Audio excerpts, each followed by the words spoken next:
Hey everyone, I'm on a mission to hit 1,000 subscribers, and I'd love your help to get there. If you're enjoying the content, do me a favor. Hit that subscribe button right now and join the family. The NFL world isn't just watching Cleveland right now, it's obsessed with it.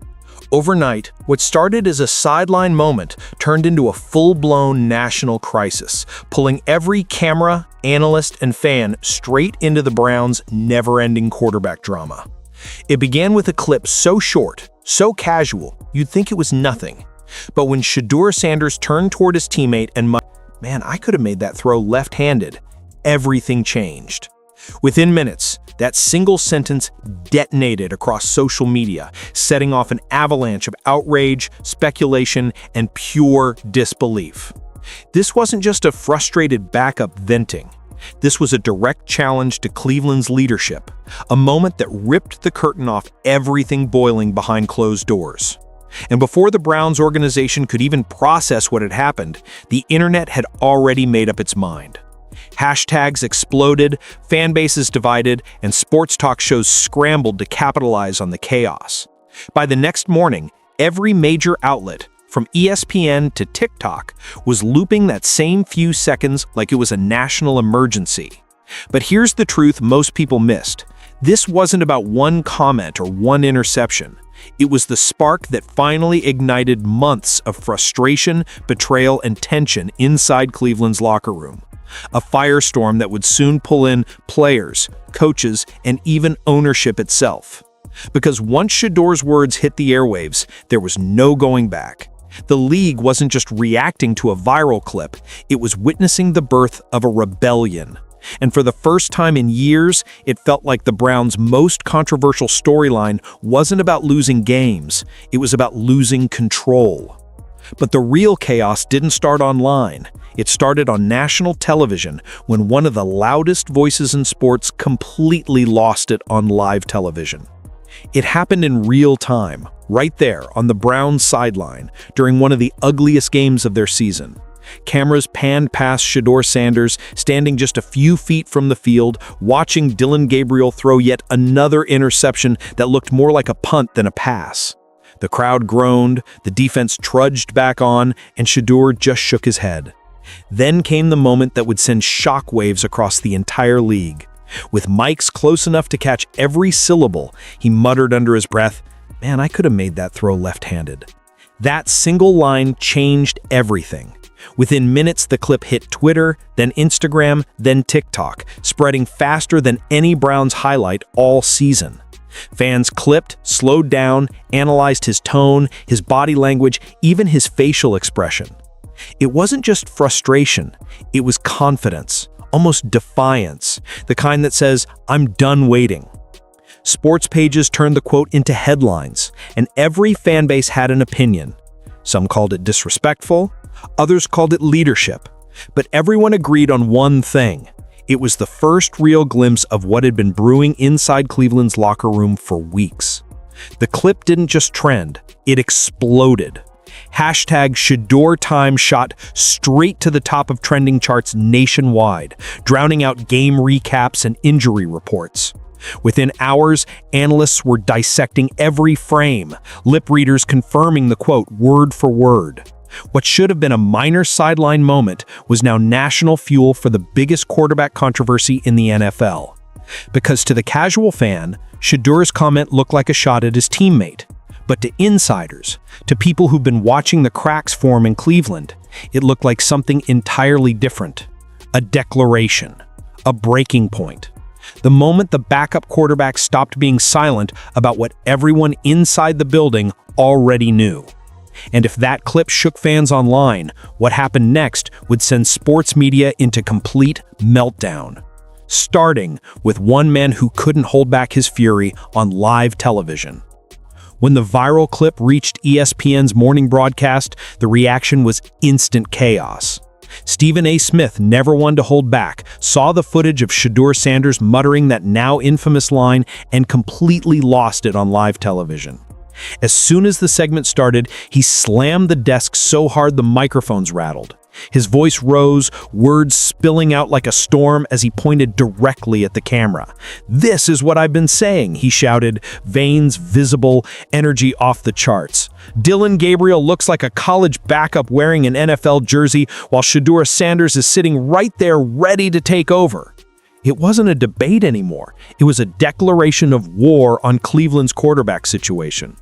The atmosphere inside the studio shifted immediately.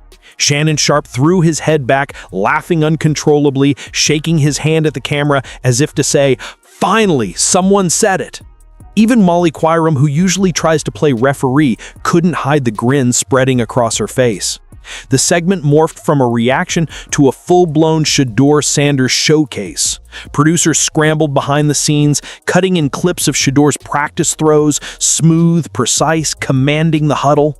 The camera lingered on his poise, his confidence, his control of the huddle. The broadcast turned into an unplanned highlight reel that made one thing painfully obvious. Cleveland's future was sitting on the bench, and the entire world had just noticed. For viewers, this wasn't just entertainment, it was vindication. Fans who'd been calling for change finally saw their frustration echoed by the loudest voice in sports media. Stephen A. didn't just criticize Gabriel's performance, he exposed the disconnect between what the Browns' front office was defending and what everyone else could see. By the end of the segment, the internet had already turned his outburst into viral clips of its own. QB1 energy, Shannon called it on air, and he wasn't wrong. That was the moment the conversation changed from if to when. Because when Stephen A. Smith decides to champion a player, the sports world listens. And in that moment, it felt like every ounce of frustration, every bad throw, and every missed opportunity had finally found a voice loud enough to shake the entire league. But even with the media frenzy in full swing, few realized just how deep the tension had already run inside the Browns organization, and why this explosion was years in the making. To outsiders, Shadur Sanders' sideline moment looked like arrogance, a cocky rookie mocking his teammate on national TV. But to those inside the Browns facility, it was something far more complicated. That line, "I could have made that throw left-handed," wasn't born out of ego. It came from exhaustion. Weeks of watching the same mistakes unfold in front of him. Weeks of being told to stay patient while his team's season slowly slipped away. According to people close to the team, Shedur's frustration had been quietly building for months. Every missed read, every drive-killing interception, every locker room meeting where the same excuses were recycled. It all added up. He'd been promised that his time was coming, that his patience would be rewarded. But as the losses piled up and Dillon Gabriel's performances grew worse, that patience started to run out. Sources say that inside team meetings, Shedeur stayed composed, professional, but the look in his eyes told a different story. A player who knew he was ready, yet kept being told to wait. One veteran player, speaking anonymously, put it bluntly, "Everybody in here knows Shedur's the better quarterback. He's just tired of pretending otherwise." Another insider described his sideline reaction as pure emotion, not performance. It wasn't a planned move or a publicity stunt. It was the lid finally blowing off a pressure cooker that had been whistling for weeks. And that's what made it so powerful. Fans saw disrespect, his teammates saw honesty. Because in a league where every word is scrutinized, Shedeur had done something unthinkable. He'd said out loud what the locker room had been whispering all along. It wasn't about embarrassing Gabriel, it was about demanding accountability from an organization that kept defending mediocrity. Insiders also claimed that Shedeur had already been given quiet assurance that a change was coming. The front office, they say, had started leaning on head coach Kevin Stefanski to make the inevitable move. That moment on the sideline wasn't rebellion, it was a message, a signal to everyone watching that Shedeur was done waiting. And that's why the outburst hit differently inside the building.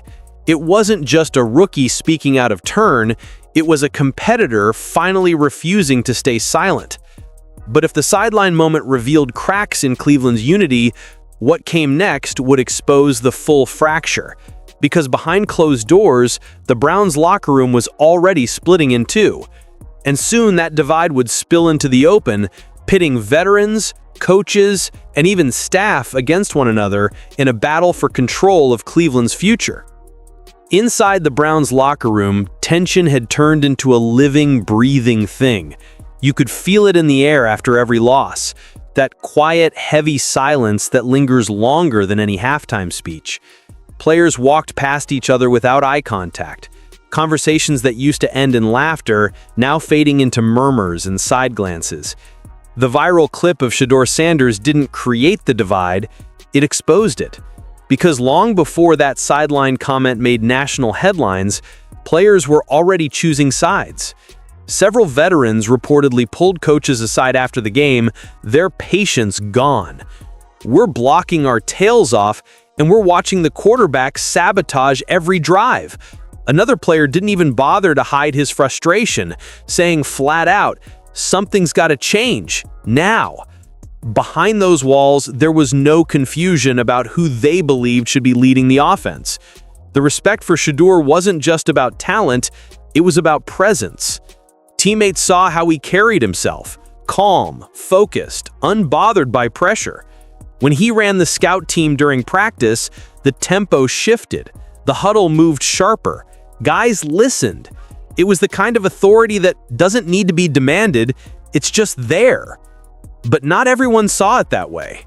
Some coaches, especially the veterans on staff, argued that throwing Shadur in too early could backfire. They preached patience, claiming that Gabriel's experience still mattered. That stance didn't sit well with the players who were watching games slip away week after week. To them, the message was simple. Either the organization wanted to win or it didn't. Then came the whispers, the kind that spread fast in an NFL locker room.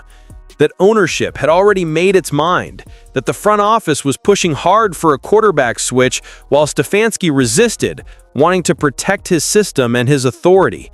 Those rumors only deepened the divide, creating an invisible line between those loyal to the coaching staff and those loyal to Shadur. Defensive players who had spent weeks keeping games close, only to watch them unravel, started speaking privately to local reporters. One defensive captain put it bluntly, "The defense is doing its job, the offense is costing us games. Eventually, something's got to give." And with each passing week, it became harder to ignore that Shadur wasn't just the backup quarterback anymore, he was becoming the rallying point for an entire locker room. What was once quiet tension was now open defiance. Teammates who used to stand behind Gabriel were drifting toward Shedur's corner. And in the NFL, once the locker room starts leaning away from a starter, there's no saving that relationship. The team was still showing up for practice, still running drills, still saying the right things to the media, but inside, everyone knew the truth. The Browns weren't one team anymore. They were two. By the time the headlines hit their third day and the hashtag Shadur time refused to die, the tension had reached the very top of the Cleveland Browns organization. Behind the tinted glass of the executive offices, the mood shifted from embarrassment to fury. Sources close to the team describe owner Jimmy Haslam as beyond livid. Not just because of the losses, but because of the optics. Cleveland wasn't just struggling on the field, they'd become the NFL's biggest punchline. Every sports show, every meme, every trending clip centered around one humiliating truth. The Browns were imploding, and everyone could see it. That's when the ultimatum came down. Insiders say Haslam demanded answers directly from head coach Kevin Stefanski. Why, he asked, was Dillon Gabriel still starting? Why was the same mistake being made week after week, while their most talked about player, the one lighting up practices and commanding the locker room, was stuck on the bench? Stefanski, caught between his own football philosophy and the billionaire signing his checks, tried to defend his position. He talked about development, about trusting the process, about giving Gabriel time to adjust. But those excuses had run dry. Ownership had heard them all before, and this time they weren't buying it. Multiple reports suggest that during a tense internal meeting, Haslam issued a clear directive: fix the offense or face consequences. Translation: make the quarterback change or prepare for a coaching shakeup. That message sent shockwaves through the building.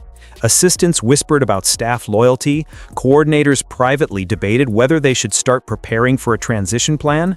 Even the front office, normally silent observers, began aligning themselves with whichever side they thought would survive the fallout. For Stefanski, it was a no-win situation. If he benched Gabriel, it would look like he caved to pressure. If he refused, he risked open rebellion from both the locker room and the man who owned the team. It was the kind of scenario that ends coaching tenures, and everyone inside Berea knew it. Meanwhile, Shadur stayed silent publicly, showing up to practice with the same steady composure he'd always had. But make no mistake, he could feel the shift. The stares, the sudden quiet when he entered the locker room, the way certain coaches began watching him more closely, measuring every throw, every read, every snap. The organization had entered its breaking point, and whether they admitted it or not, the countdown had already started. Because when the owner of a franchise draws a line in the sand, there's no more debate, only decisions. And in Cleveland, that decision was fast approaching. Numbers don't lie, and in Cleveland they painted a picture uglier than any post-game excuse could cover. The Browns weren't just losing games, they were statistically collapsing in every major offensive category. By midseason, the team ranked 30th in total offense, 31st in passing yards per attempt, and dead last in red zone efficiency. For a franchise that had spent millions rebuilding its roster, those numbers weren't just disappointing, they were damning. Dillon Gabriel's stat line was the biggest indictment of all. Through 7 games, he'd thrown just 4 touchdowns against 9 interceptions, averaging under 6 yards per completion. His passer rating hovered in the mid-60s, numbers that might be tolerable for a rookie rebuilding team, but not for a roster built to contend. Analysts didn't hold back. You can't win in the NFL when your quarterback is scared to throw beyond 10 yards, one ESPN breakdown read. Another bluntly called Gabriel's decision-making a weekly disaster. But the real shock came when Shadur Sanders' limited reps were compared side by side. During preseason and his brief in-game appearances, Shadur had posted a completion rate north of 70%, 0 turnovers, and an offensive rhythm that the veterans immediately noticed.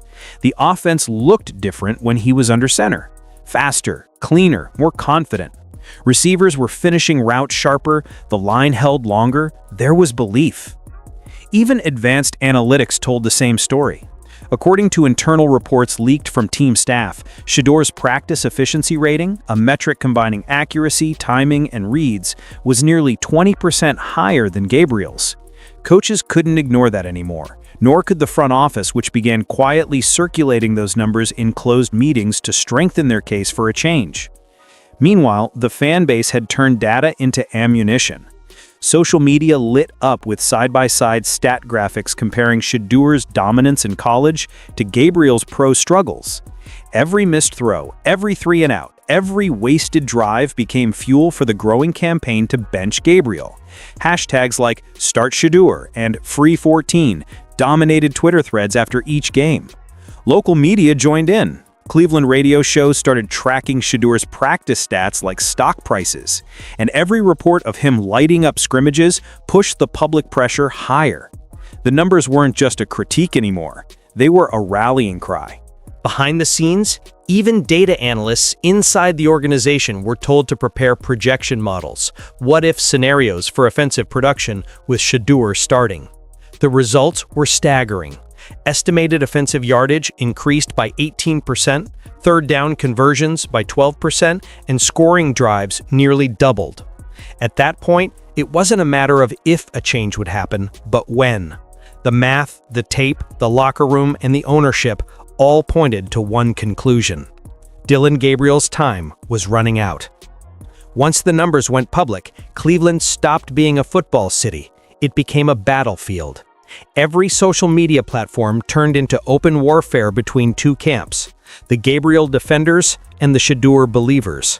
ESPN couldn't keep up with the chaos. Sports radio hosts screamed over one another, fans called in demanding firings, and even former players started picking sides.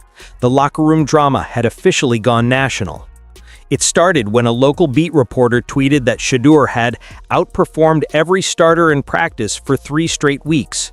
Within minutes, NFL insiders reposted it with their own commentary, and the fire spread like gasoline. The Browns' PR team scrambled to issue denials, but by then, it was too late. The narrative had already taken over. Everyone wanted to know why the franchise was protecting a struggling starter when the answer, the future, was sitting right there, fully ready, watching from the sidelines. That's when things turned ugly. Dillon Gabriel's family members were reportedly liking posts criticizing the team's offensive strategy, while Shedur's camp started posting cryptic messages about timing and truth coming soon. Each post added a new layer of speculation. Fans dug through likes, follows, and deleted stories, treating social media like an investigation board. Even big-name personalities joined the frenzy. Skip Bayless called the Browns a team in denial, while Shannon Sharpe bluntly said they're wasting Shedur's talent trying to protect someone's ego. But it was when Shedur's college coach, Shedeur Sanders, subtly reposted a highlight clip of his son with the caption, "Real ones know," that the internet lost it completely.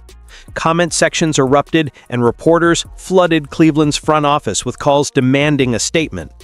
Then came the leaks, the kind that only happen when an organization starts to implode.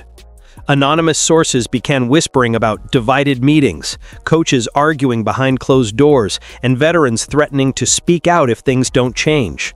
The Browns tried to spin it as overblown media drama, but insiders confirmed the tension was real. Publicly, it looked like chaos. Privately, it was worse. Shadur reportedly stopped attending certain team film sessions, working instead with his personal quarterback coach, a move seen by some as rebellion and by others as preparation. Gabriel, meanwhile, went silent, dodging questions and showing visible frustration on the sidelines. Every camera, every microphone, every post-game comment was another spark on an already burning fire. By week 10, it wasn't about football anymore. It was about pride, image, and control.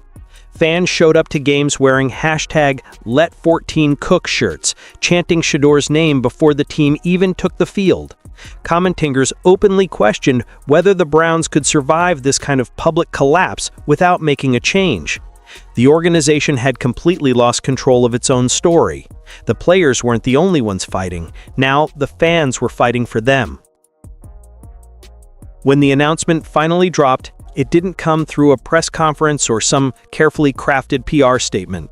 It leaked, just like everything else in this saga. A single tweet from a verified NFL insider. Sources confirm Shadur Sanders expected to start Sunday. 10 words that detonated across the internet like a nuclear blast. Cleveland fans didn't wait for confirmation. Within minutes, social media turned into a victory parade. Memes, clips, and edits of Shedur's college highlights flooded every feed. Hashtags like Shadur Era and Cleveland Reborn trended nationwide. It felt less like a quarterback change and more like a revolution, the moment the entire city had been waiting for. Inside the facility, the energy shifted overnight. Players who'd been walking on eggshells were suddenly fired up. Practices felt sharper, faster, louder. Receivers who'd looked defeated for weeks started smiling again. Even the defense, beaten down by weeks of offensive failure, looked rejuvenated. For the first time all season, there was hope. And when Shadur finally stepped onto that field as the starting quarterback, the stadium erupted. It wasn't just applause, it was release. Every fan, every teammate, every coach who'd been holding their breath finally exhaled. The kid they'd tried to protect, the rookie they'd told to wait his turn, had arrived. The first drive told the whole story. Quick reads, precision throws, composure under pressure, everything Cleveland had been missing all season. It wasn't perfect, but it was different. The offense had rhythm, swagger, and most importantly, belief. By the end of the first half, chants of Shadur, Shadur echoed through the stands. The takeover was complete. But this story was never just about stats or highlight plays. It was about power, about a franchise learning that control only lasts until the truth becomes too loud to ignore. Ownership could delay it, coaches could deny it, but the fans, the players, and the numbers had already decided. Cleveland didn't just witness a quarterback change. They witnessed an era, one built on defiance, pressure, and undeniable talent. And as the dust settled over the chaos, one truth remained clear. The Browns didn't choose Shedeur Sanders. The game did.